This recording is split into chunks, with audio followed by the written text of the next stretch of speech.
အားလုံးပဲမင်္ဂလာပါခင်ဗျာကြာခင်ရပ်ပိုင်းတွင်ဆိုရင်တော့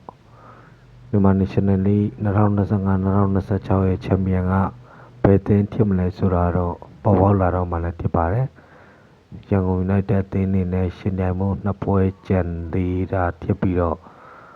Sheffield United အသင်းကတော့ရှင်ပြိုင်မှုသုံးပွဲကျန်သေးတာဖြစ်ပါတယ်ရန်ကုန် United အသင်းအနေနဲ့ကတော့ရေသနာပုံ SC နဲ့တကုံစတာ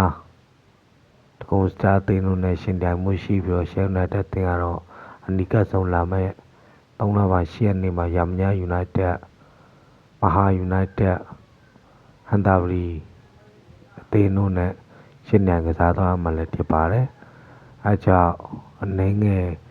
Sheffield United အသင်းကတော့ချန်ပီယံဖြစ်ဖို့အတွက်အနေငယ်အလေးသာနေတာလည်းတွေ့ရပါတယ်ကျွန်တော်ဘာပဲတစ်ပေါ့ဗျာဒီနေ့ပြိတ္တတွေအနေနဲ့ကတော့ရန်ကုန် United အသင်းကိုနေငယ်ချန်ပီယံပိုဖြစ်စေချင်တာလည်းတွေ့ရပါတယ်အကြောင်းရင်းကတော့ Sheffield United အသင်းကဒီပါမှာကန်တဲ့ပွဲစဉ်တွေမှာအနိုင်မရရှိတဲ့အတွက်ကြောင့်လို့တော့ပြိတ္တတွေကတော့ပြောနေကြပါတယ်ဘာပဲတစ်ပါဘယ်သင်းမှချန်ပီယံတစ်ပါကျွန်တော်မြန်မာနိုင်ငံဘောလုံးအစစ်တမ်းညမာလာတယ်ဆိုရင်ပဲပြိတ္တတယောက်အနေနဲ့ကျင်းနိုင်ရမှာပါ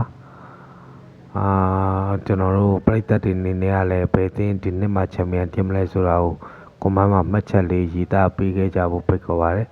ဒါကတော့နောက်ဆုံးကြံ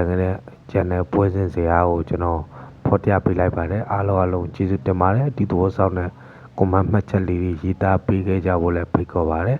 အားလုံး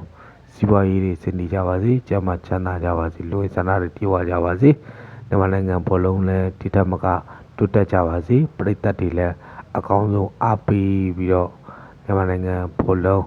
ဒီထက်မကတစ်ချိန်ညရင်